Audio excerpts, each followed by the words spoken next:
You think deep frying in the 1960s was just dropping food into hot oil and hoping for the best? Not even close. Southern kitchens spent generations perfecting techniques that turned simple ingredients into legendary dishes. The kind of frying that produced crusts, textures, and flavors modern kitchens still struggle to recreate. This wasn't guesswork. It was knowledge passed hand to hand, stove to stove. Today, we're digging into 30 forgotten deep frying techniques that made 1960s Southern soul food unforgettable. The cast iron warm-up ritual. You didn't just set a skillet on the burner and pour. In a 1960s Southern kitchen, that cast iron had to be awakened slow, like it had a temper, and you knew better than to rush it. The pan warmed empty first, low flame, no hurry. Folks watched it the way you watch a storm line coming in, waiting for the moment it felt right. A drop of water didn't just sizzle, it skated and vanished, and that was the sign. Only then did the fat go in. That preheated iron sealed batter fast, before it had a chance to drink up grease and get heavy. Some grandmothers wiped the hot surface with a cloth dipped in lard, like putting a final coat on a well-loved porch swing. It wasn't superstition. It was control. And it made the first piece hit that skillet like it meant business. Rendering lard the slow way. A lot of modern frying falls flat because the fat doesn't have a story. Back then, lard did. Southern cooks rendered it themselves from fresh pork fat, cut into cubes, then melted down so slow it felt like an all-day appointment. You didn't walk off and let it scorch, not if you wanted clean flavor. You stirred, you watched, and you listened for that quiet change when the fat turned clear and the kitchen smelled like something older than the recipe card. Then it got strained, sometimes more than once, through cheesecloth until it was smooth and pale. Stored in jars or crocks in the coolest spot in the house, it stayed ready for weeks. That homemade lard fried with a steadier heat and a deeper taste. It made crusts crisp without turning them bitter, and it gave everything that particular richness you can't quite name, but you always remember. If you grew up watching someone fry like this, you probably recognized it before it was ever explained. And if you didn't, some of these rules may sound strangely familiar anyway. Reading oil by the shimmer. Before thermometers showed up on every wedding registry, you had to know oil by sight. Southern cooks learned the shimmer, the little moving ripples that told you the heat had climbed into the right zone. Too low and your food went limp and greasy, like it never really woke up. Too hot and the coating turned dark before the inside had a chance. The best fry cooks didn't talk about degrees.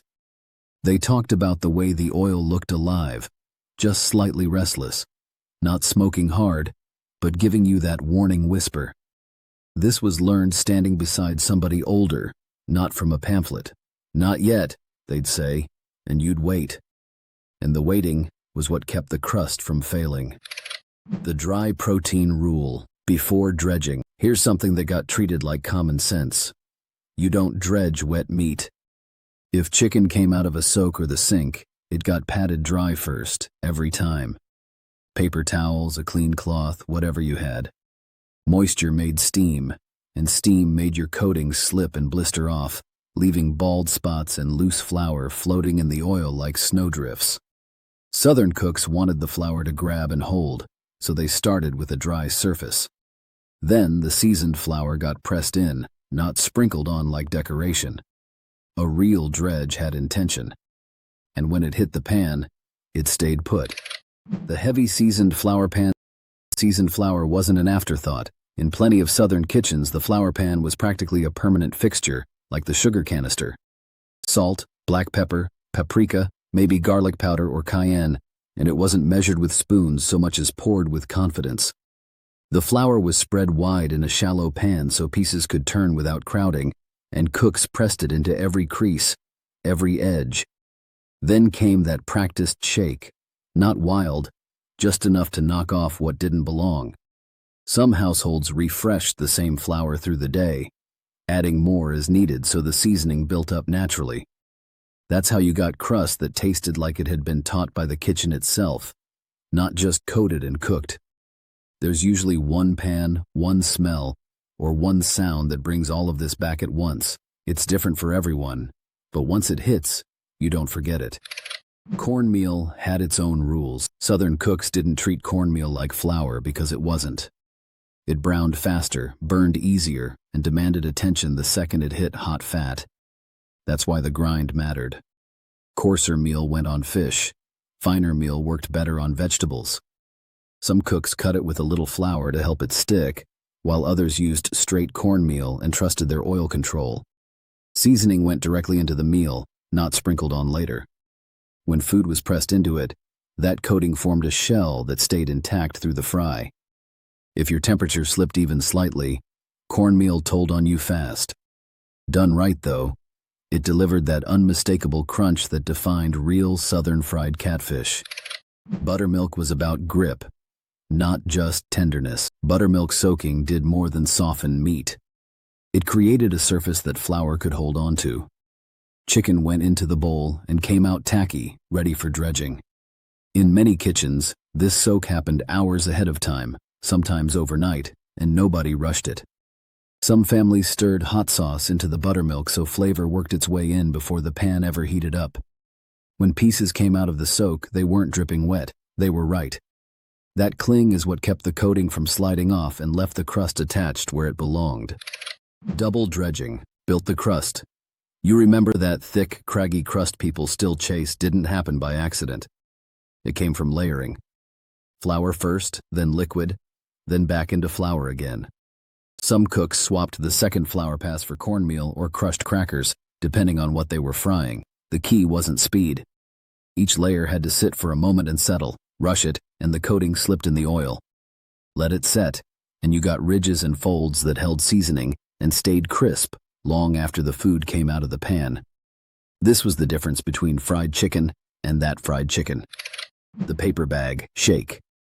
Busy kitchens didn't have time for mess, so they got smart. Seasoned flour went into a brown paper bag, a few pieces of meat went in next, and the whole thing got a good shake. The enclosed space coated everything evenly without wasting flour or covering the counter. Kids were often handed the bag and told to go to work, learning without realizing they were learning. The bag absorbed excess flour and left just enough behind. Some families reused the same bag across multiple meals, letting seasoning build up inside it. It wasn't fancy, but it worked better than most open-pan dredging.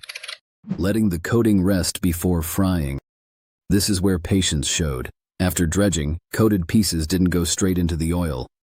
They rested, 10 minutes. Sometimes 15, long enough for the flour to hydrate and bind to the surface underneath. Skip this step, and you'd see the evidence immediately. Flour floating in the oil, bare patches on the meat, crust separating before the food was done. Cooks laid pieces on trays, wax paper, or whatever was clean and flat. The waiting wasn't exciting, but the payoff showed up in the pan. Rested coating stayed where it was put. Testing oil with bread instead of thermometers. Long before clip-on thermometers lived in kitchen drawers, Southern cooks used what they had. A small cube of day-old bread went into the oil. If it sank and sat there, the oil wasn't ready. If it darkened too fast, the heat was wrong in the other direction. The right moment showed itself when the bread bubbled eagerly and turned golden in about a minute. That told the cook everything needed. Bread reacted to heat much like batter did, which made it a reliable guide. Some families counted seconds, others watched color. Either way, it worked every time and never needed calibration. Saving and frying with bacon grease. Bacon grease wasn't trash, it was a working ingredient. After breakfast, it was strained and poured into a jar kept close to the stove, ready for its next job. Over time, that grease deepened in flavor, touched by dozens of mornings.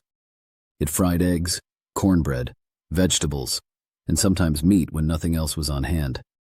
Southern cooks knew its smoke behavior and adjusted heat accordingly. Using bacon grease wasn't about thrift alone, it was about flavor you couldn't buy and didn't waste. Never crowding the pan. If there was one rule that never bent, it was this one. Too much food in the skillet dropped the oil temperature fast. Instead of frying, food steamed, and no amount of wishful thinking fixed that. Southern cooks worked in small batches, sometimes only 3 or 4 pieces at a time. Between rounds, they waited for the oil to recover. It took longer, but it kept crusts crisp and color even. Anyone who rushed learned the lesson the hard way, staring down a pan of limp, greasy food. Blending your own seasoned salt. Every kitchen had its own version. Salt, pepper, paprika, garlic powder, maybe onion powder or cayenne, all mixed by feel and stored in reused jars. These blends lived within arm's reach of the stove, not hidden in cabinets. Kids grew up knowing that flavor without being told what was in it. The same chicken cooked in two houses never tasted the same because the seasoning wasn't the same. Some cooks shared their blend, others didn't. Either way, that seasoned salt turned basic frying into something unmistakably personal. Knowing exactly when to flip. Flipping wasn't guesswork, it was timing, color, and confidence. Cooks watched the edges first, waiting for that deep golden ring to form, while the center still looked slightly pale. Flip too soon and the crust tore. Wait too long and the bottom burned before the inside caught up. Experienced hands moved quickly, lifting and turning without splashing hot oil. Some checked color briefly before committing. Others trusted their internal clock, built from years at the stove. That timing turned frying into a craft instead of a gamble. Draining on brown paper bags. In a 1960s Southern kitchen, fried food didn't go onto wire racks or fancy towels. It went onto brown paper grocery bags, split open and laid flat right beside the stove. Those bags soaked up grease fast, faster than cloth ever could, and they did it without trapping steam underneath. That mattered. Steam softened crusts, and nobody wanted to lose all that work right at the finish line. As batch after batch came out of the oil, pieces piled up on the paper, staying warm while the cook kept frying. Kids hovered nearby, always reaching for the edge pieces first, convinced those were the crispiest because they'd drained the longest. It was a simple solution, but it protected texture, kept food honest, and turned an everyday item into a kitchen essential. Hot sauce marinades before frying. Hot sauce wasn't something you added at the table. In many Southern kitchens, it went to work hours earlier. Chicken or pork was soaked in a simple mixture of hot sauce and salt, sometimes thinned just enough to coat evenly. The vinegar softened the meat while the heat worked its way in slowly, long before any breading was involved. After marinating, pieces were patted dry so the coating would stick, but the flavor stayed embedded beneath the surface. That meant every bite had heat, not just the outside. Different households swore by different sauces, and that choice alone could tell you whose kitchen you were in. This technique made fried food taste seasoned all the way through, not just dressed up at the end. Cracker crumb coatings for a different crunch. When flour felt too soft or cornmeal too rough, crackers filled the gap. Saltines were crushed fine in paper bags or between sheets of wax paper, then seasoned lightly and used just like flour. The result was a coating that fried up thin, crisp, and clean, with a crunch that broke instead of crumbled. Cracker crumbs clung well and browned evenly, especially on pork chops and fish. They added a subtle richness that didn't overpower what was underneath. This wasn't about stretching supplies, it was about knowing how to change texture without changing the whole process. One small switch, one very different bite. Preparing vegetables so they didn't fall apart. Vegetables needed more respect than meat when it came to frying. Okra, green tomatoes, and similar vegetables were often blanched briefly, then plunged into cold water to firm them up before dredging. This step wasn't about cooking them through, it was about structure. The quick temperature change tightened the surface so batter could hold, while keeping the inside tender. After that, drying mattered just as much as it did with meat. Any leftover moisture caused slipping, popping, or bare spots. Cooks who skipped this step learned fast. Vegetables that went in prepared came out intact, crisp, and worth the effort. Egg wash for coatings that stayed put. Egg wash wasn't used to make coatings thicker, it was used to make them loyal. Eggs were beaten thin with a little water or milk, creating a liquid layer that helped flour or crumbs grip and stay where they were put. Pieces went flour, egg, then back to flour, building a bond that survived the oil. Some cooks added mustard or hot sauce to the egg wash, slipping flavor underneath the crust where it couldn't burn. When this step was skipped, coating drifted off into the oil, leaving bare patches behind. When it was done right, the crust came out whole, even, and firmly attached, exactly how it was meant to be. Straining and reusing frying oil. In a 1960s Southern kitchen, frying oil wasn't used once and thrown away. When the cooking was done, the oil was left to cool, then strained carefully through fine mesh or folded cloth to catch every crumb and stray bit of batter. Those leftover pieces were the enemy. Left behind, they burned the next time the oil was heated and ruined everything. Clean oil, on the other hand, could be used again and again without losing its character. Some cooks fried a few slices of potato in used oil, believing it helped pull out off flavors before straining. The oil was stored covered and away from heat, and everyone knew there came a point when it was finished for good. Knowing when to let it go was part of the skill. Saving cracklings for the dredge. Nothing with flavor ever went to waste.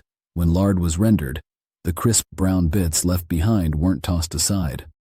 They were saved, crushed, and folded into flour or cornmeal dredges for frying. Those cracklings added little bursts of salt and richness that showed up unexpectedly in every bite. Some cooks mixed them directly into batter, others sprinkled them into the coating by hand, making sure they were spread evenly.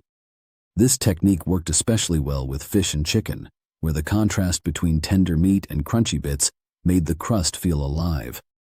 It was another way Southern kitchens layered flavor without adding anything new. Finishing with powdered seasoning. While hot seasoning didn't stop when food left the oil, as soon as fried pieces hit the draining surface, they were dusted lightly with powdered seasonings. Onion powder, garlic powder, sometimes paprika or pepper, all went on while the food was still hot enough to grab and hold them. The heat released aroma instantly, and the seasoning melted into the surface instead of sitting on top. Waiting even a minute made a difference. This final dusting gave fried food a rounded, finished taste that couldn't be achieved any other way.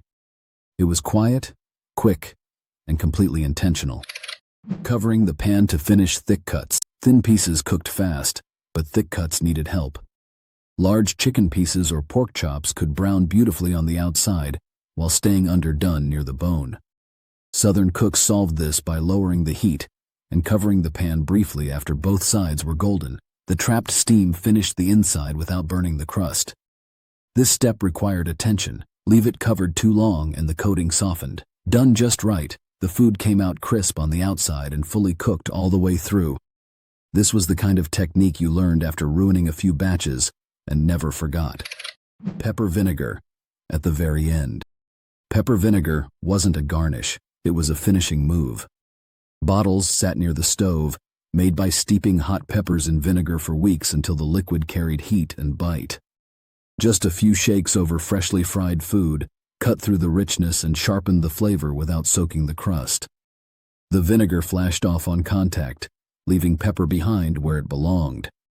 Some cooks drizzled it into the serving dish so the food absorbed just enough as it rested. This final touch balanced everything that came before it and brought the whole plate into focus. Controlling oil depth, not just heat. Southern cooks knew that how deep the oil sat in the pan mattered just as much as how hot it was. Shallow oil was used when food needed turning, like thin fish or cutlets, while deeper oil allowed thicker pieces to float and cook evenly without constant handling. Cast iron helped hold that depth steady, preventing sudden drops in temperature when food was added. Too little oil scorched the bottom before the top could catch up. Too much wasted fat and made flipping harder to control. Matching oil depth to what was being fried wasn't written down anywhere. It was learned by watching results and adjusting the next time. That kind of judgment separated routine frying from skilled frying. Letting fried food rest before serving. Fresh out of the oil didn't always mean ready to eat. Southern cooks understood that fried food needed a brief rest, just like roasted meat. Those first few minutes let steam escape and crust set fully instead of collapsing under its own heat. Food rushed straight from pan to plate often lost its crunch halfway through eating. Pieces that rested held together better and tasted more balanced. This pause wasn't about patience for patience's sake. It was about letting the work finish itself. The best bites came from food that had been given a moment to settle. Matching fat to the food. Not everything was fried in the same fat. Lard, Bacon grease and oil each behaved differently, and Southern cooks chose based on what they were cooking. Fish liked cleaner fat. Chicken handled heavier fat well. Vegetables needed something that wouldn't overpower them. This wasn't preference, it was experience. Using the wrong fat could muddy flavors or cause uneven browning. Using the right one made the food taste exactly how it was supposed to. Knowing which fat to reach for came from repetition, not recipes. Frying by sound, not sight alone. Experienced cooks listened as much as they watched. The sound of food hitting oil told them if the heat was right. A dull hiss meant oil too cool. A violent crackle meant trouble. The steady, confident sizzle in between was the goal. As frying continued, the sound changed, signaling when moisture inside had cooked off and crust had formed. This wasn't guesswork, it was awareness. You could step into a kitchen and know how the fry was going without looking once. That skill stayed with cooks long after eyesight faded or kitchens changed. Knowing when to stop. The final skill wasn't about cooking at all, it was knowing when the pan was done for the day. Oil broke down, heat shifted. Fat reached its limit. Southern cooks knew when another batch would ruin everything that came before it. They stopped while the food was still good, not after it turned greasy or dark. This wasn't wasteful, it was respectful. Ending at the right moment protected the work already done. And that judgment, more than any single trick, was what turned frying into something dependable instead of reckless. These weren't shortcuts, they were habits, built over years. Learned by watching, corrected by failure. Frying in the 1960s wasn't about speed or convenience. It was about attention. Every pan told you something if you knew how to listen. And that's why the food tasted the way it did. If these old frying techniques stirred up a few memories, the next stop is a video where you can see exactly how they showed up on real plates. Over in 30 forgotten down-home Southern dishes no one makes anymore, we walk through the kinds of meals that depended on these methods without ever naming them. Skillet suppers that stayed on the stove half the day. Dishes built from rice, gravy, cornmeal, and cast iron that fed whole families without fuss. The kind of food that showed up week after week because it worked. Click into that next video, settle in, and let's keep those down-home Southern kitchens from fading away.